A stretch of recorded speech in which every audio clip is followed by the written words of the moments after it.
1 अप्रैल की तारीख सुनकर हमेशा हमें अप्रैल फूल डे ही याद आता है, लेकिन इस बार का अप्रैल फूल डे थोड़ा सा अलग होने वाला है। अब आप अप्रैल फूल मनाएंगे या नहीं ये तो पता नहीं, लेकिन सरकार तो अप्रैल फूल बनाने के मूड में नजर नहीं आ रही है, क्योंकि इस बार 1 अप्रैल 2026 से नया आयकर कानून 2025 लागू होने जा रहा है।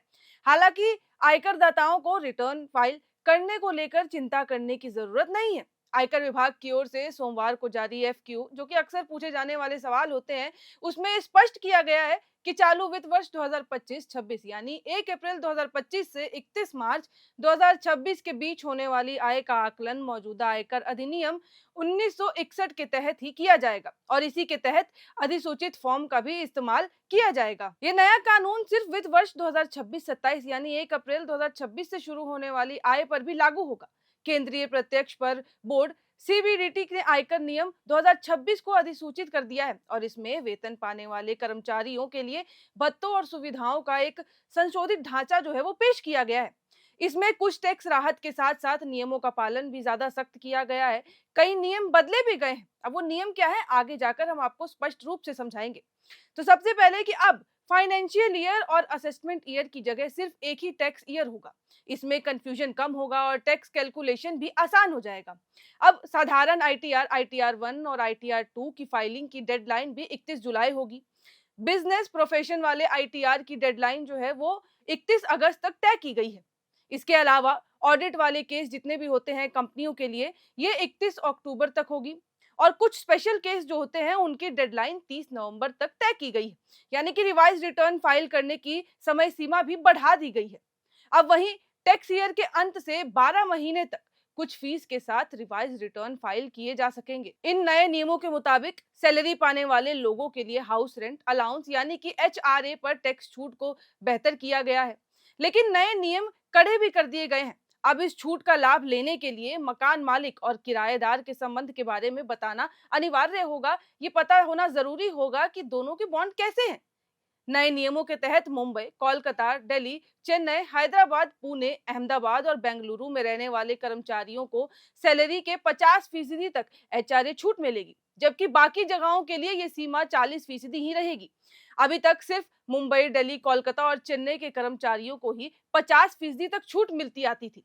बाकी जगहों पर ये छूट केवल 40% ही थी। अगर आप एक साल में 1 लाख से अधिक किराए का भुगतान करते हैं तो आपको मकान मालिक के पैन कार्ड डिटेल भी जमा करने होंगे। वहीं अगर अब हम पीएफ की बात करें तो पीएफ ज्यादा कटने का असर आपकी टेक होम सैलरी पर भी पड़ेगा। पीएफ ज्यादा कटने से हाथ में आने वाली सैलरी कुछ कम हो सकती है। हालांकि ये कंपनियों के मौजूदा स्ट्रक्चर पर भी निर्भर करेगा कि पीएफ किस अनुसार काटा जाए। यानी कि बेसिक पे 50% रखने का असर इस बात पर तय होगा कि अभी आपकी कंपनी ने आपकी बेसिक सैलरी कितनी रखी है। उदाहरण के तौर पर अगर समझाऊं तो मान लीजिए अगर अभी आपकी सीटीसी 50,000 रुपए है और बेसिक पे 25, तो नए नियम का आप पर कोई भी असर नहीं होगा। आपकी इन हैंड सैलरी ज्यों की तो ही रहेगी।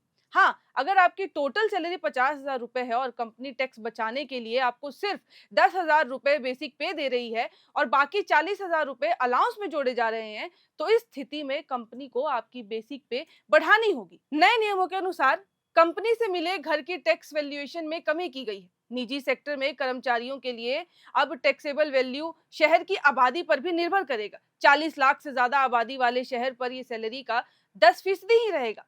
वहीं 15 से 40 लाख की आबादी वाले शहर में सैलरी का 7.5% और बाकी इलाकों में सैलरी का 5% ही रहेगा। इससे पहले ये दरें 15% तक थी और इससे निजी कंपनी के कर्मचारियों का टैक्स भी घटेगा। वहीं कार के इस्तेमाल वाले नियम में भी कई नए बदलाव किए गए हैं।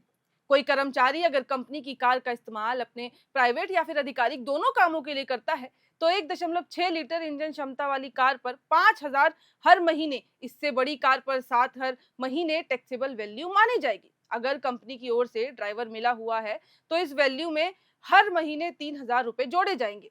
इसके अलावा कंपनी की ओर से दिए जाने वाले गिफ्ट या फिर जितने भी वाउचर मिलते हैं एम्प्लॉयज को, उसमें 15,000 रुपए तक टैक्स फ्री होंगे। उसमें कोई भी आपको चिंता की बात नहीं है। लेकिन कर्मचारियों के फ्री फूड बेवरेज पर छूट की सीमा भी बढ़ा दी गई है। पहले ये प्रति मील 50 रुपए तक थी, लेकिन अब 200 रुपए कर दी गई है।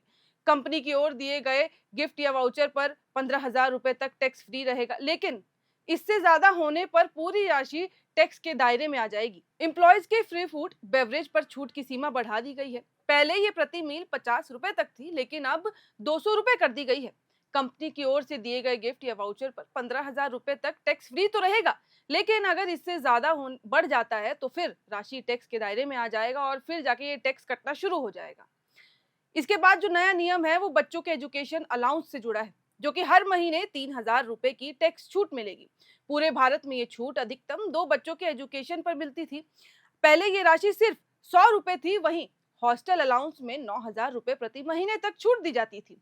और अब इसकी जो राशि है, जबकि पहले के मुताबिक 300 रुपए थी, लेकिन अब बढ़ा दी गई है। नई अधिसूचना में यह भी साफ किया गया है कि किसी एसेट को कितने समय तक रखा गया, इसे कैसे तय किया जाएगा। ये निर्धारित करने में अहम है कि लाभ शॉर्ट टर्म या फिर लॉन्ग टर्म किस प्रकार का है, वो भी इस पर निर्भर करेगा।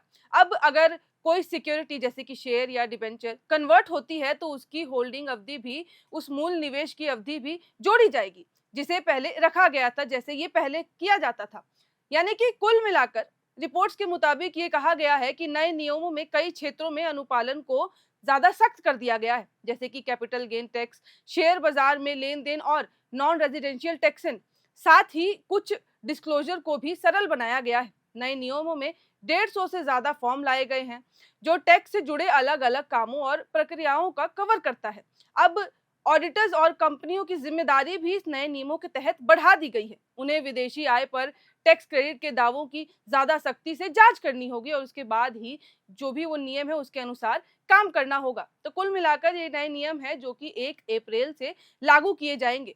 अब इन नए नियमों में कौन सा नियम, जिसके बारे में जानकर आपको थोड़ी सी आश्चर्य भी हुई है, आपको थोड़ी सी खुशी भी मिली है, वो कमेंट बॉक्स में लिख के जरूर बताइएगा। और ऐसे ही अगर कुछ बदलाव आते हैं तो वो भी हम आपके साथ साझा करते रहेंगे। ऐसी ही तमाम खबरों के लिए बने रहें एयर नाउ के साथ।